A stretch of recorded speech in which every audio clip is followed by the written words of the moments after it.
Hello viewer, welcome to Elimu TV. I'm your business studies teacher, Mrs. Winnie Mwangi, taking you in business studies Form 1. Please send us an SMS indicating your name and the locality from where you are watching us to the number 21450. In our lesson last time, we were looking at the topic business and its environment, and we discussed the external business environment, which is also referred to as the macro environment, and mentioned a few factors that comprise the external business environment. This included the economic environment.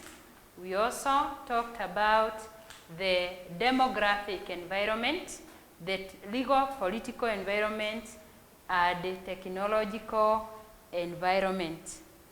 In our lesson today, we are going to continue with this external business environment. External business environment. And we are looking at those factors that comprise the external business environment. We have talked of the demographic, where we talked about studying about the population. Then we have also mentioned the technological. Thirdly, legal political environment, and economic environment.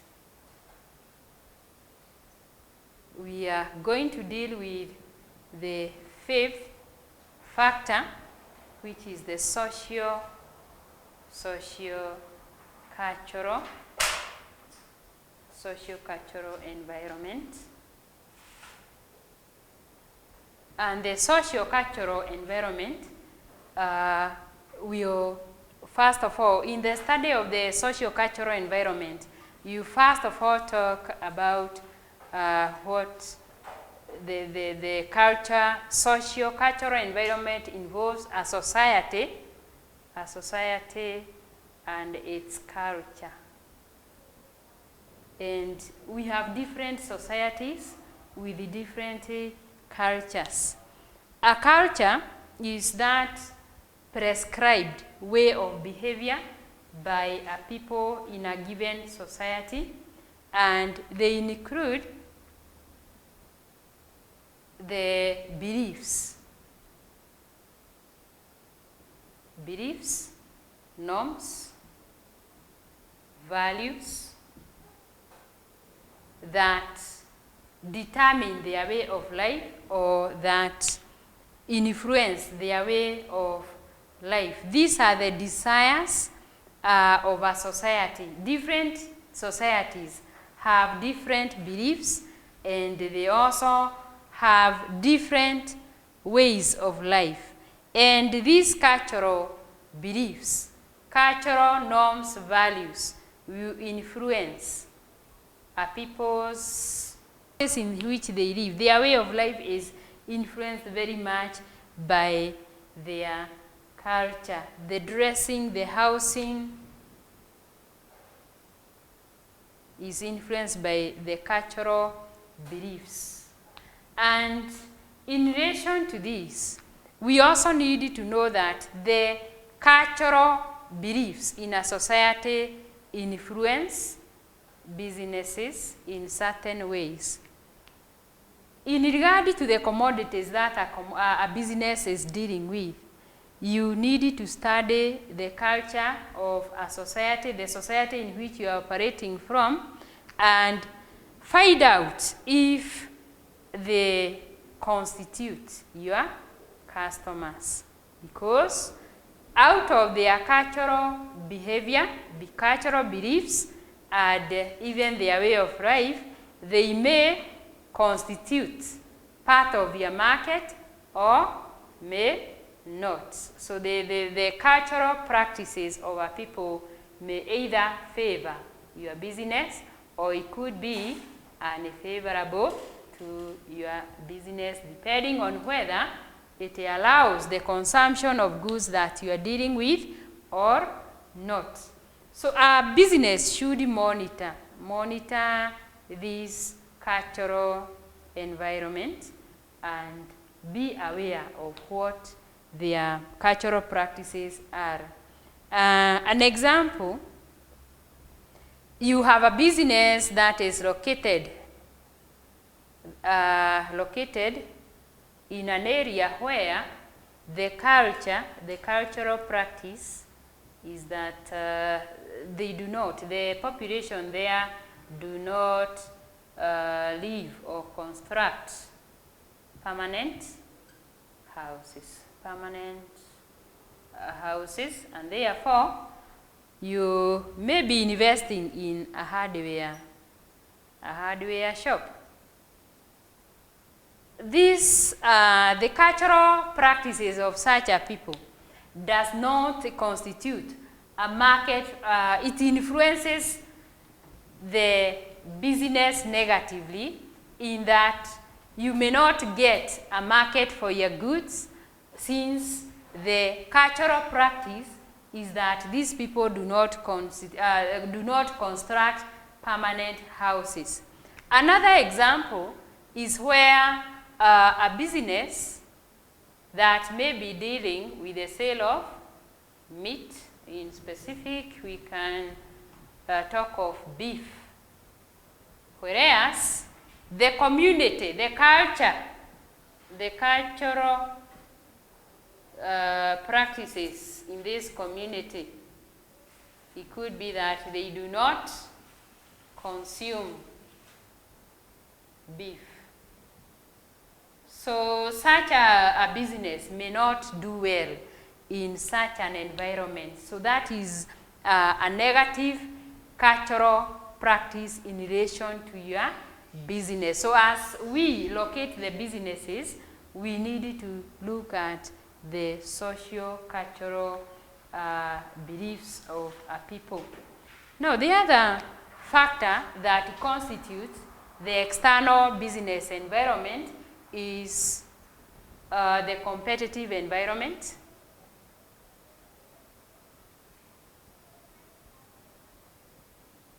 The competitive environment, where this is simply about the competitors that we have in the area in which the business is operating. Many other times we have business rivals, and the competition can take place in two aspects. We have generic competition. This simply refers to an area where we have businesses that are dealing, we have products that are used for the same purpose, products used for same purpose. An example is when we have the various brands of cooking fat, for example, cooking fat. They are all used for the same purpose. And we have many producers of cooking fat, and this is an example of generic competition, products used for the same purpose. And this will influence the business either positively or negatively. Where the level of this competition is too high, it all depends with how well you are able to compete with your rivals. The other level of competition is where we have enterprise competition. And this is a level of competition where we have farms that deal with the same product. Farms that deal with the same product. And the farms will each be competing for a market because they are selling the same product. So this one is based on the business farms, whereas generic competition is based on the products. Products used for the same purpose, whereas enterprise competition is about the farms that are producing the same product. And it is now a task for the business manager, business operator, to come up with a plan to counter this competition or compete favorably with your rivals.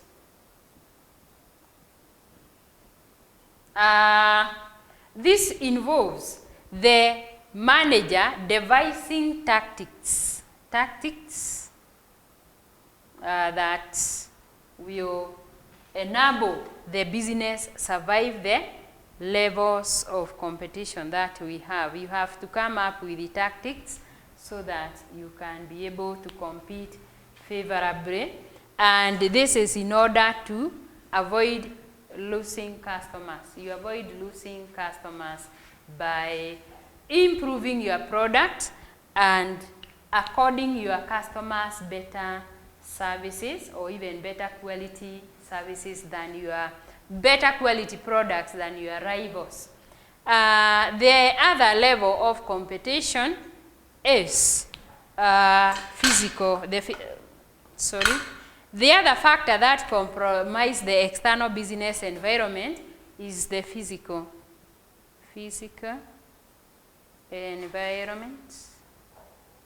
And this is an environment that includes the physical aspects of the environment in terms of the relief of, say, the area where the business is located, the climate, the infrastructure in terms of roads, a railway network, the water supply, the electricity installation in the area, electricity. We are also talking of roads because the availability of infrastructure generally is a favorable external environment. It provides an opportunity for the business to do well.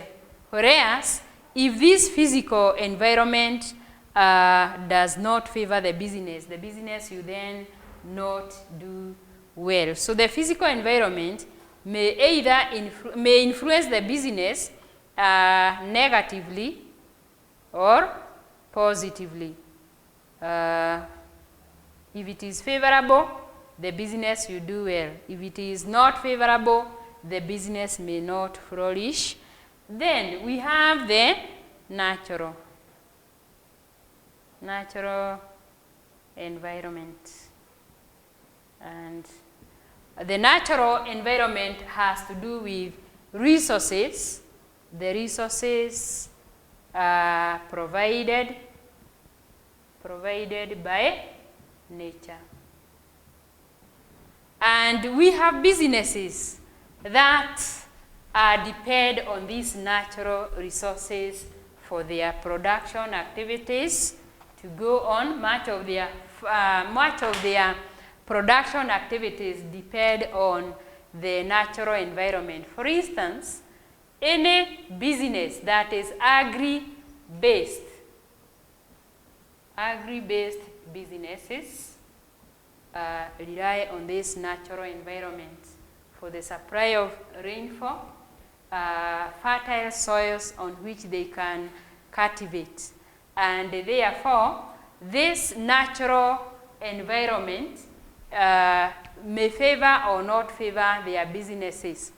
Another example is where a business may be depending on the supply of raw materials from this natural raw materials. E.g., we may have timber. The industry or the farm may be dealing with the production of timber.